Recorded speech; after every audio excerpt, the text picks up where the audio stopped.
When you look up at the night sky, you see a spectacular spiral of stars, but ancient civilizations saw stories. Every culture on Earth has a unique myth to explain the luminous path of the Milky Way, reflecting their deepest beliefs about creation, death, and the divine. In this video, we'll travel across the globe to explore these incredible tales from the Egyptians to the Inca and more.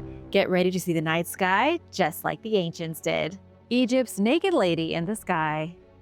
Think giving birth is hard? Try birthing a flaming star every single morning.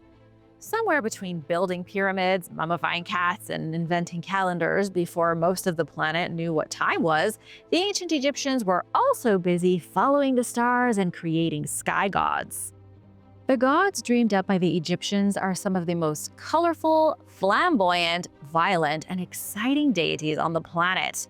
They are gods with complicated family trees, questionable relationships, and a flair for the dramatic.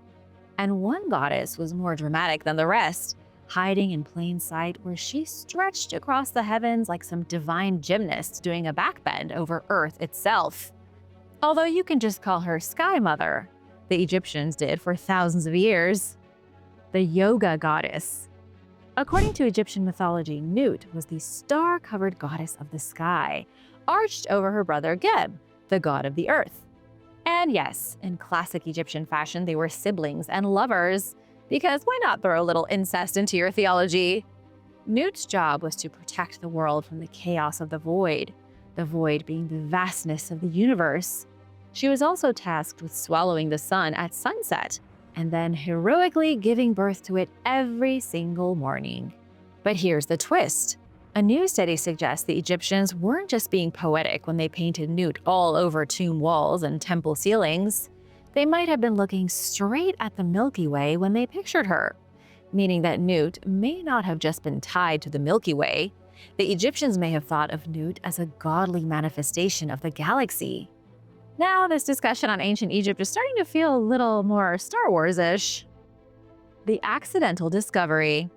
It was Dr. Orr Grauer, an astrophysicist from the University of Portsmouth, who stumbled upon this mystery, not while digging through ancient scrolls like most scientists, but while trying to entertain his daughters at a museum.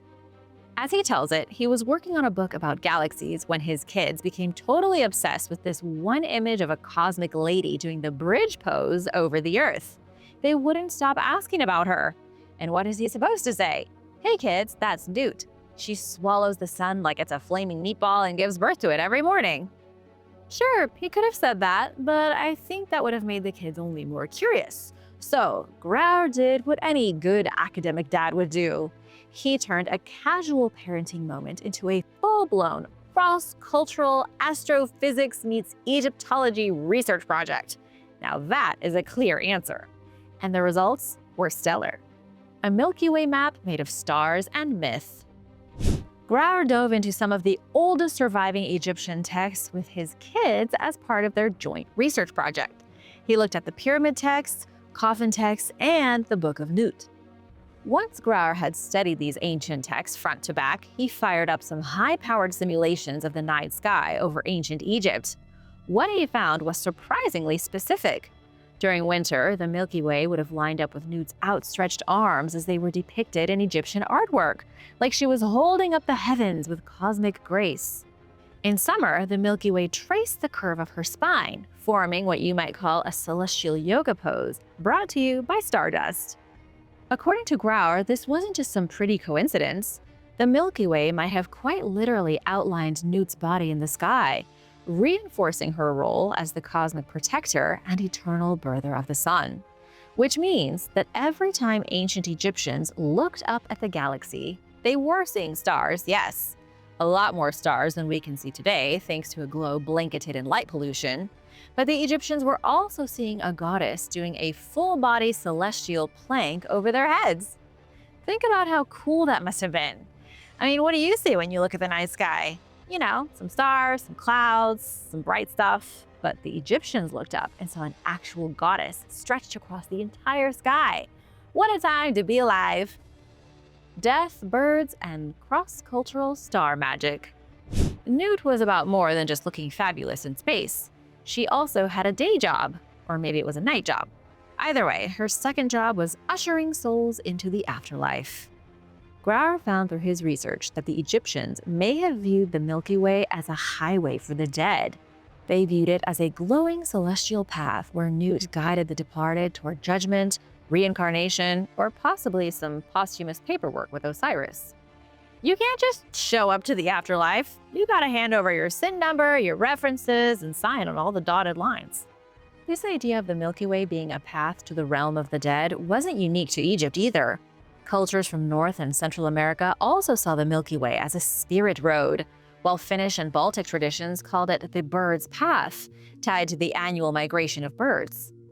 In some places, the Milky Way was basically a divine GPS for ducks, and in Egypt, it was a birthing, swallowing, soul-shuffling cosmic woman. Who says religion can't be creative? Though you've got to admit, they were a whole lot more creative before the whole monotheistic fad took over. The big cosmic takeaway. Dr. Grauer's study shows just how much astronomy and mythology were tangled together in the ancient world, and how different cultures, spread out over oceans and centuries, looked up at the same stars and saw completely different things. Or sometimes they saw weirdly similar things. Stars became goddesses, migration maps, ghost highways, and cosmic spines. Grauer sees this as just the beginning. He's hoping to launch a full-scale project to catalog how cultures around the world interpreted the Milky Way, from the Andean constellations made of dark space to Aboriginal sky rivers and beyond. But don't worry, you don't have to wait for Grauer to finish his research. I've got all the info on the Milky Way's colorful mythologies ready for you right now. Because at the end of the day, whether you are a modern stargazer or an ancient pyramid builder, we're all doing the same thing. We're all staring into the cosmic void and trying to make some sense of it. Preferably with a few gods, a little drama, and maybe a yoga pose or two. And now for a quick break because it's shout-out time. I want to give a big thank you to Corey Bennett and Matthew Lawson for supporting this channel. Thanks so much for letting me be a part of your day, and hope you have a great night wherever you might be. Be sure to subscribe and hit that notification bell if you haven't already. The Inca's dark side of the galaxy. While most of the world looked for light in the heavens, the Inca looked for life in the darkness. They played celestial connect the stars and imagined hunters, scorpions, and bears chasing each other across the heavens like some cosmic soap opera. Then there's the Inca, who did something wildly different. They stared into the darkest parts of the Milky Way, the starless parts, the inky voids between the constellations. They looked into these black patches of nothing and said, yep, that's a snake. And that lump of darkness over there, it's definitely a toad. Whereas so many cultures found their gods in the twinkles of light seen in the night sky, the Inca found their gods in the gaps between. Pretty cool, right? They were obsessed with the darkness. In the empty gaps between stars, the Inca imagined shapes and then assigned shadowy creatures to these shapes. They gave them personalities, habits, and jobs. These weren't just pictures in the stars. They were living, breathing, cosmic beings whose behavior synced up with the rhythms of Earth itself. Rainy seasons, harvest cycles, fox mating habits, everything going on in the natural world had a matching constellation in the night sky. Let's check some of them out, shall we? Cosmic zookeepers of the Andes. The Inca Empire rose to power high in the Andes from the 12th to 16th century, eventually dominating a massive stretch of South America. The Inca ruled lands from present-day Colombia all the way to Chile. And as a powerful empire, they were united in their religion. But it wasn't any sort of religion you've ever heard of before. Theirs was a rich tapestry of gods, spirits, natural forces, and sacred objects. It's almost like the Inca made a scrapbook of all the religions in the world and then included bits and pieces of each of them in their own religion. They had a heap of gods like the Egyptians, but they also worshipped spirits like the Druids and were obsessed with natural forces and animals like the Hindus. The Inca had their very own creator god. Their creator was Viracocha, a supreme deity. But they also had the god Inti, who was associated with the sun, just like your boy Apollo in Greece or Horus in Egypt. And they had a thunder god named Chiki'ila, who wasn't that different from the Norse god of thunder, Thor. And on top of all that, they believed in wakas, spirits that could possess anything even mildly interesting, from waterfalls to weird-shaped rocks. But most fascinating of all was how they treated the sky. It wasn't just a backdrop for divine drama like with the Greeks. For the Inca, the sky was an active, living ecosystem. The stars were so much more than just boring old points of light. They were caretakers, protectors. Each animal had its own guardian constellation. If you were a toad or a snake or a llama, you weren't alone on Earth, scuttling around aimlessly. You had a big celestial sibling in the heavens watching over you. The Inca clearly cared about all animals, from the lowliest bee to the biggest alpaca. And a culture that cares about animals is good in my books. Even today, in modern Quechua communities, where people still speak the language of the Inca, these ideas are upheld. In fact, the Quechua are even older than the Inca. They've been living in Peru since time immemorial, and may still cling to some of the traditions from the days of Viracocha, Huacas, and all the other Andean gods. Most amazingly, the Quechua still see the same cosmic creatures their ancestors saw when they looked to the heavens, because some traditions don't die, especially when they are tattooed across the Milky Way. Is the Milky Way a river of animals? To the Inca, the Milky Way was a celestial river, which they called Mayu, and like any good Andean waterway, it came packed with animals. Now here's where things get interesting with the dark constellations I told you about before. The Inca divided constellations into two types. There were the connect-the-dots star shapes, but come on, that's boring. Everyone around the world connected dots to create interesting creatures in the stars. What do you think the 12 signs of the zodiac are? The other type is where things get interesting. The Inca also saw dark constellations, which are the truly bizarre ones. These dark constellations were formed by the starless blotches in the Milky Way's glowing band. Because dark constellations, or negative space, appeared to move with the seasons, the Inca thought they were alive.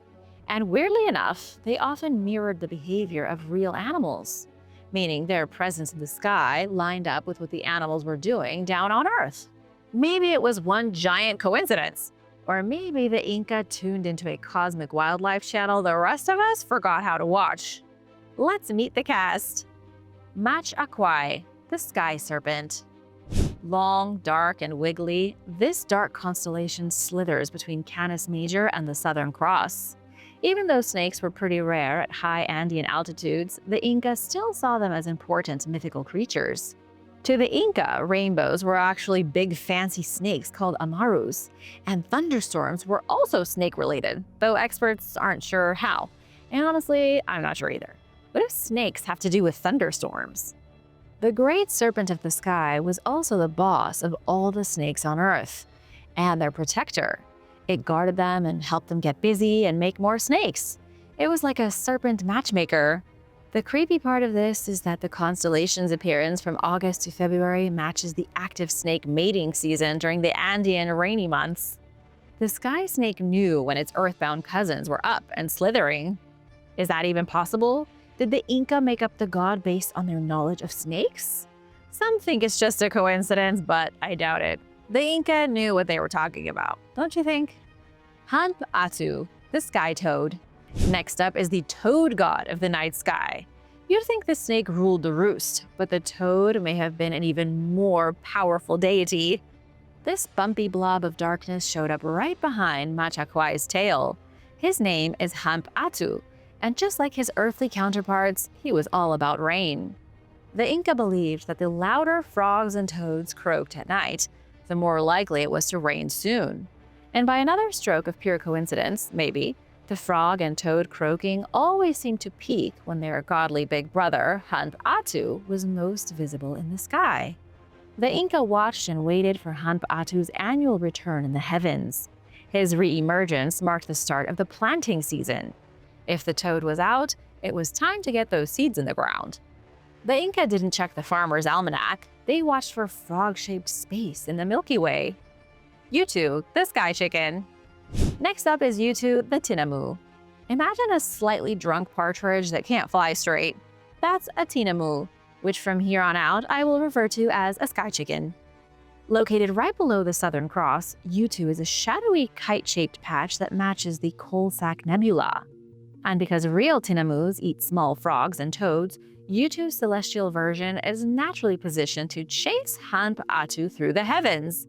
Even in the sky, animals were eating animals. The Inca may have loved all of Viracocha's creatures, but they were no strangers to the circle of life. Urcuchile, the sky llama. Now it's safe to say that no Andean sky would be complete without llamas, just like no trip to Machu Picchu is complete without being spat on by at least one grumpy alpaca or llama. And the constellation Urcuchile gave the Inca not one, but two llamas. This constellation comes with both a mama llama and her baby. That's two for the price of one. Their bodies are in dark splotches in the sky, but their eyes are the bright stars Alpha and Beta Centauri, which show up first in the sky when the celestial llamas rise in November. Remember that on Earth, real llamas were incredibly important for Inca society. They were transport, food, and sacrificial offerings. Llama herders tracked the heavenly llamas in the sky religiously, sometimes quite literally. When the stars aligned, it was time to honor their fuzzy gods with ritual offerings. The Incas' deep reverence for animals, both on Earth and in the sky, is a fascinating and unique aspect of their religion. And I almost forgot about Atok, the celestial fox. There's a small dark smudge at the feet of the sky llama, and this smudge is exactly where you'd expect it to be if it were trying to sneak up and snatch a baby llama. On Earth, when foxes come sniffing around delicious baby llamas, the adult llamas will gang up and try to stomp them into the dirt. In the sky, it's the same deal. The fox is always lurking, but the mama llama is always ready to stomp it out. Cosmic continuity. Amazingly, despite 5 centuries of conquest, colonization, and attempted cultural erasure, these constellations have not disappeared. They live on through oral tradition, storytelling, and the quiet wisdom of Quechua-speaking communities. These are people who kept looking at the same Milky Way their ancestors did, and they are still doing it right now. This is not a lost tradition, contrary to what the Spanish believed. Spanish colonizers wrote a few dismissive notes about the Inca star lore and then moved on. But modern anthropologists willing to hike into remote Andean villages have found that the dark constellations never left. The people kept on looking to the stars, even as they were forcibly converted to Christianity. And while most of Peru is Christian today, there are still pockets of people keeping the old ways, the ancient ways. How the Milky Way was born from a goddess. All right, time to toughen up and be mature. Don't get squeamish. In the beginning, the cosmos was silent, mysterious, and underdecorated. But then, in a hot flash, a goddess was bitten by her nursing child while breastfeeding. It was such a shock that she flung the baby who bit her across Olympus and accidentally created the Milky Way. According to ancient Greek myth, our entire galaxy, the very starry spiral we call home, exists because the goddess Hera got tricked into breastfeeding someone else's baby. She had a less than magical experience and sprayed celestial milk across the universe in a fit of divine recoil. The baby was none other than Heracles, the future lion-wrestling, hydra-slaughtering, wine-chugging demigod. The milk that baby Herc was trying to drink from the wrong source ended up going everywhere. And I mean everywhere. This is mythology at its most unhinged, which is how you know it's Greek. It's part origin story, part identity theft, and 100% mythological awkwardness. The lactation situation. The ancient Greeks had a word for the Milky Way that leaves zero room for subtlety. I mean, come on guys, it's called the Milky Way. Milky, get it? And in Greece, the word galaxias, meaning galaxy, comes from the word gala, which means milk. So put that in your sippy cup. The classic version of the story, brought to you by the ancient astronomer Eratosthenes, who wrote it all down for us, goes like this. After Heracles was born, Zeus, whose parenting style was relaxed at the best of times, wanted to make sure his illegitimate half-god son got a golden ticket to Mount Olympus. The only way for a mortal baby to earn divine citizenship was to get the queen of the gods, Hera, Zeus's wife, to breastfeed him. The problem was that Hera was not Herc's mother. Herc's mom was a mortal woman whom Zeus took a shine to. Hera, naturally, was not in on this plan. While she was sleeping, Zeus, or sometimes Hermes, depending on who's telling the story, crept in, slipped baby Heracles onto her chest, and let nature do its thing. Unfortunately for everyone involved, Heracles did what babies do best. He chomped down hard, and we all know that he wasn't lacking in the strength department, even as a baby. Hera woke up in a shock, shoved him away, and the milk she hadn't quite finished letting down went flying across the heavens. And just like that, the Galaxias Kyklos, aka the Milky Circle, was born.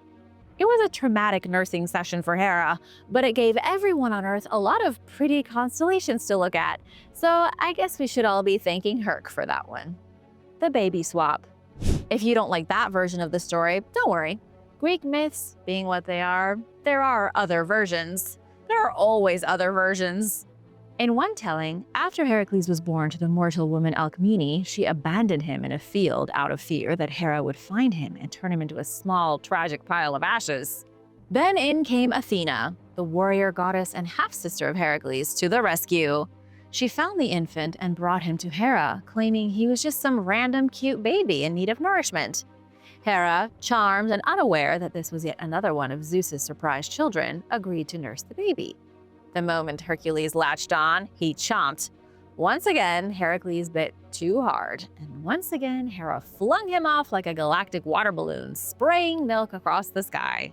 And just like before, boom, the Milky Way was born. But wait, it gets even stranger. According to Hyginus, a Roman mythographer who clearly loved a wild plot twist, the milk that made the galaxy wasn't even Hera's. It came from Rhea, the mother of Zeus. And the recipient wasn't Heracles, it was… No, this can't be right. It was a rock? This is how it supposedly all went down.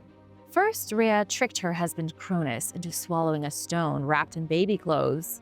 It wasn't the first time she tricked him into doing it. The problem was that Cronus was hell-bent on eating all of his own babies. Dad of the year right here. He thought that one day, one of his own children would murder him. But they couldn't murder him if he ate them. And that is called playing 4D chess. Only he wasn't eating all of them. When Rhea was supposed to feed Cronus Zeus, she fed him a rock instead. But Cronus got all sentimental and asked her to nurse the baby one last time before gobbling it whole. Rhea, fully committed to the bit, pressed her breast to the swaddled boulder and let out a farewell squirt of milk. But the baby was a rock, and rocks can't drink milk. The squirt went all the way into space and formed the Milky Way. Technically, in this telling, the galaxy wasn't made by a baby, but by a rock pretending to be a baby. Greek mythology, everyone. I hope you're enjoying it. As if spraying the galaxy into being weren't enough, some versions of the story say that not all the milk made it into orbit. One little drop, they say, fell to Earth, and this rogue drop of divine milk magically sprouted the very first lily. Which means that somewhere out there, growing in some sun-dappled garden, is a flower whose ancestors were born of divine lactation. When someone gives you lilies, try to remember you might be holding a botanical monument to Hera's galactic malfunction. In the world of ancient myth, where stuff gets kind of gross, even the stars were made from bodily fluids, and somehow that is still not the weirdest thing that Zeus was ever involved in. The emu in the sky. What if we've been looking at the stars all wrong? When most people look up at the night sky, they see stars. They see dots, pinpricks of ancient fire forming bears, archers, and Greek demigods in full dramatic poses. But Indigenous Australians saw something much more elusive and way more interesting. They saw, sort of like the Inca, the darkness between the stars. And just like how the Inca saw animals within that darkness, the Aboriginals saw an emu, a giant, sky-spanning emu. This cosmic bird is made entirely from the inky dust lanes of the Milky Way, outlined by the stars surrounding it. Its long neck, bulky body, and spindly legs stretch across the heavens like a shadowy god bird on night patrol. Now, the next time you're stargazing and someone asks, "Where's Orion?" you should feel free to point into the void and say, "Over there, that's where the giant killer emu lives." Ready to hear the tale of how the emu got into the sky in the first place? Even if you're not, we're doing it. the world's worst egg hunt. One of the oldest stories about the emu in the sky begins not in space, but in the bush, with a blind man and his egg-gathering wife. Every day, the blind man sent his wife out to collect emu eggs. But every time she came back, he'd complain that the eggs were too small. He couldn't see them, but apparently he could judge their quality like he was Gordon Ramsay. One day, the blind man's wife hit the jackpot. She found giant emu tracks and followed them, hoping they would lead to a clutch of king-sized breakfast eggs. Instead, she found a real emu. It looked like if she wanted those eggs, she was going to have to fight the mom for them. Listen here, I don't know if you've ever come face to beak with an emu, but it's pretty terrifying. These birds are as big as basketball players and 10 times as mean, which is exactly what makes it so impressive that the egg-gathering woman started chucking rocks at the emu.